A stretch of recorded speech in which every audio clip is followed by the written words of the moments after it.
I also watched The Elephant Man, and this is not really a horror movie, although I did find it in the horror movie section of Netflix. And it's about this guy who has a disease, and he's a real human being,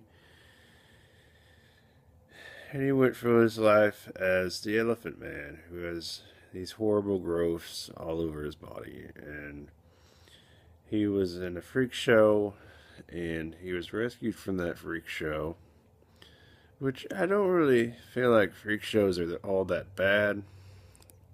I mean, the people might be treated badly during them, but they're really, I don't think they're all that bad as to what Hollywood has viewed them and how people have viewed them as being a demonized way of entertainment. You're putting these people on display, but then again, these people get paid and they're volunteers now. They they sign up to do this stuff. This is how they make their money. And that's what I don't feel is bad about it. But on the same token, it's not really a great way for them to earn money. It's not a normal job. But the Elephant Man is rescued by a doctor, and he lives in a hospital in England. I suppose it's kind of, I can't tell if it's England or if it's the US, but it's either around New York area or around somewhere in Europe. But he has to live in a room by himself, and whenever people see him, they're scared to death, and they just scream, and they've never seen anybody like that before, and who could blame them for screaming? And the Elephant Man is a very nice guy. He understands this, and it's that's part of the charm of the Elephant Man, is that he is a really nice guy and he's a good character, and that um, he's not a bad guy. So, and I just feel like it'd be totally wrong if he was a bad guy. Throughout the movie, he is teased by this other character named Bites, who works at the hospital, and he's just a terrible man. Uh, so basically, it has Anthony Hopkins as a doctor, and John Hurt plays the Elephant Man.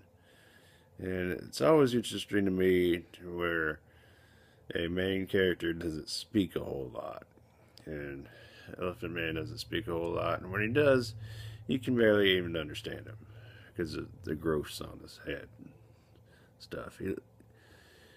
I feel like as I was watching the movie, that this guy is the real Two-Face from Batman, because like half of his face is just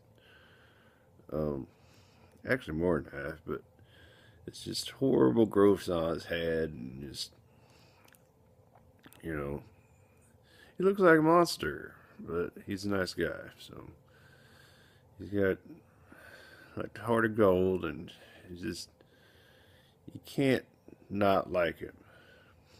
So it's a very interesting movie. It was made in 1980, directed by David Lynch. It's won. It was nominated for 8 awards. It's all in black and white, but it's made from 1980.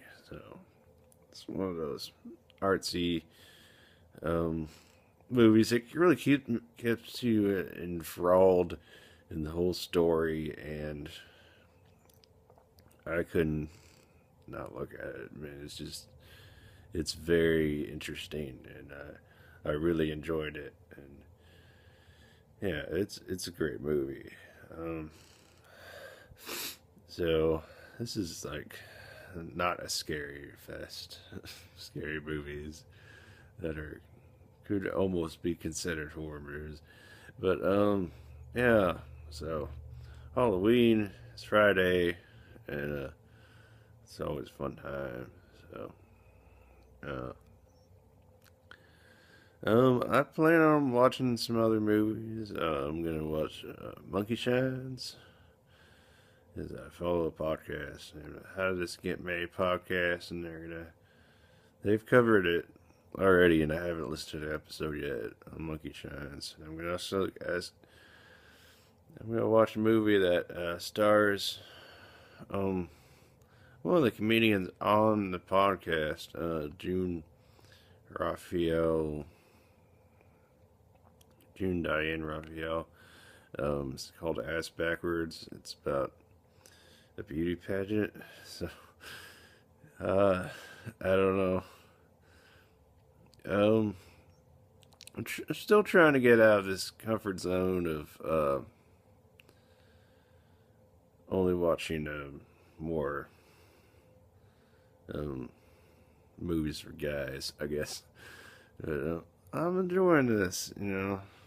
So, I've recently really got into romantic comedies that are just of the weird and odd sort. But I don't know. I like watching movies. I can watch pretty much any kind of movie. So, but Elephant Man, it's a good movie. I really liked it.